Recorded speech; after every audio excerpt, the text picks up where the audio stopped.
بسم اللہ الرحمن الرحیم۔ السلام علیکم۔ حالیہ پاک بھارت کشیدگی پر جمعیت علماء اسلام ضلع گلگت نے ایک ہنگامی اجلاس طلب کیا جس میں بہت سارے اہم فیصلے ہوئے۔ آج کے ولاگ میں چاہتا ہوں کہ میں ان اہم فیصلوں کے اوپر روشنی ڈالوں اور ان فیصلوں سے آپ کو آگاہ کروں۔ اجلاس کے بعد ایک پریس ریلیز جاری کی گئی جس میں تمام فیصلے لکھے ہوئے ہیں، تو میں چاہتا ہوں کہ آپ کے سامنے وہ پریس ریلیز رکھوں۔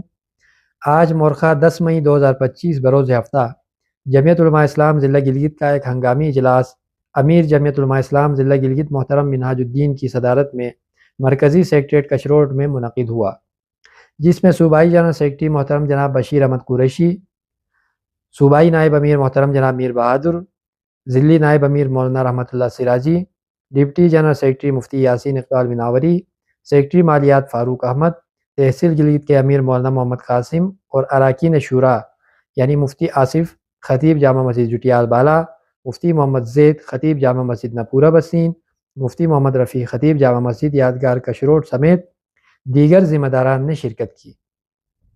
اجلاس میں ملکی تازہ ترین جنگی صورتحال اور تنظیمی امور پر غور ہوا۔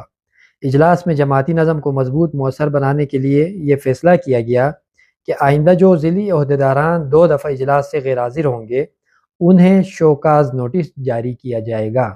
یہ ایک اہم فیصلہ اور ایک اہم ڈیولپمنٹ ہے جو اس اجلاس کے اندر باہمی مشاورت کے بعد اس کے حوالے سے فیصلہ کر کے یہ اعلامیہ جاری کیا گیا ہے کہ جو بھی ساتھی ہے وہ مسلسل اجلاس میں 2 دفعہ غیر حاضر رہا تو اس کو شوکاز نوٹس جاری کیا جائے گا۔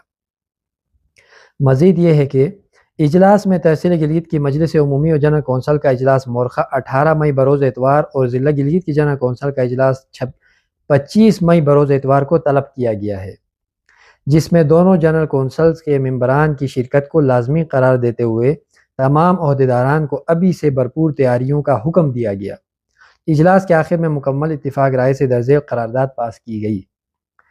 نمبر 1، آج کا یہ اجلاس حالیہ پاک بھارت کشیدگی پر قومی اسمبلی میں قائد جمعیت حضرت مولانا فضل الرحمان صاحب کی جانب سے کیے گئے تمام اعلانات کا خیر مقدم کرتے ہوئے وطن عزیز کے لیے ہر قسم کی قربانی دینے کا عہد کرتا ہے۔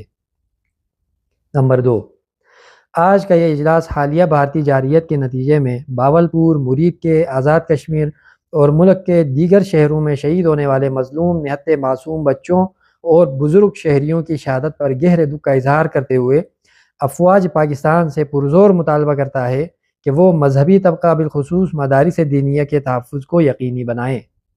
نمبر 3، آج کا یہ اجلاس ہندوستان کی دراندازی کے جواب میں پاک فوج کی بھرپور اور مؤثر کارروائیوں پر افواج پاکستان کو خراج تحسین پیش کرتے ہوئے ملکی دفاع کو ناقابل تسخیر بنانے پر پورے ملک کو مبارکباد پیش کرتا ہے۔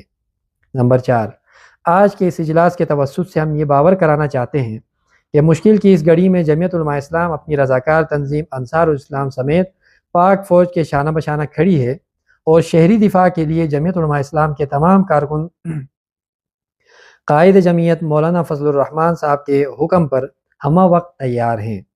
نمبر 5، جمعیت علماء اسلام آج کے اس اجلاس کے توسط سے یہ بھی باور کرانا ضروری سمجھتی ہے کہ مذہبی طبقہ بالخصوص مدارس دینیہ نے ہمیشہ ملکی مفاد کو مقدم رکھتے ہوئے مشکل گھڑی میں پاک فوج کے شانہ بشانہ کھڑے ہو کر ہر ممکن مدد کی ہے۔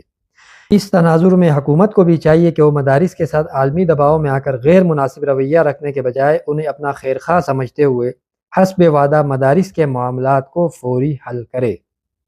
تمام شرکاء نے قرارداد کی تائید اور توثیق کی اور دعائے خیر کے ساتھ مجلس برخاست ہوئی۔ تو یہ تھی اجلاس کی کارروائی جو گزشتہ دنوں ہنگامی بنیادوں پر ایک اجلاس طلب کیا گیا تھا۔ اس کے اندر یہ 2 اہم فیصلے ہوئے۔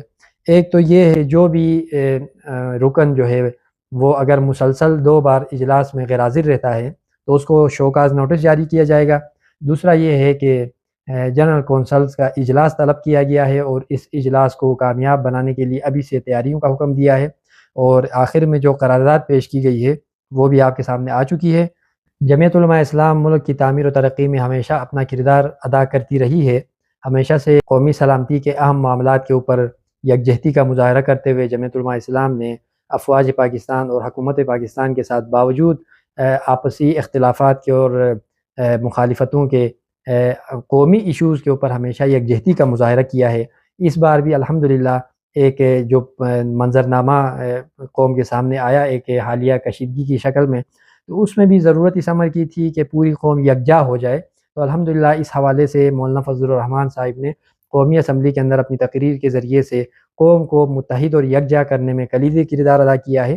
ہماری دعا ہے کہ اللہ تعالیٰ اس اتفاق اور اتحاد کو ہمیشہ قائم اور دائم رکھے اور ملک پاکستان کی حفاظت فرمائے اور ہر قسم کے اندرونی اور بیرونی فتنوں سے مملکت خداداد پاکستان کو محفوظ فرمائے۔ اسی کے ساتھ یونس راجہ کو اجازت دیجیے۔ اللہ حافظ۔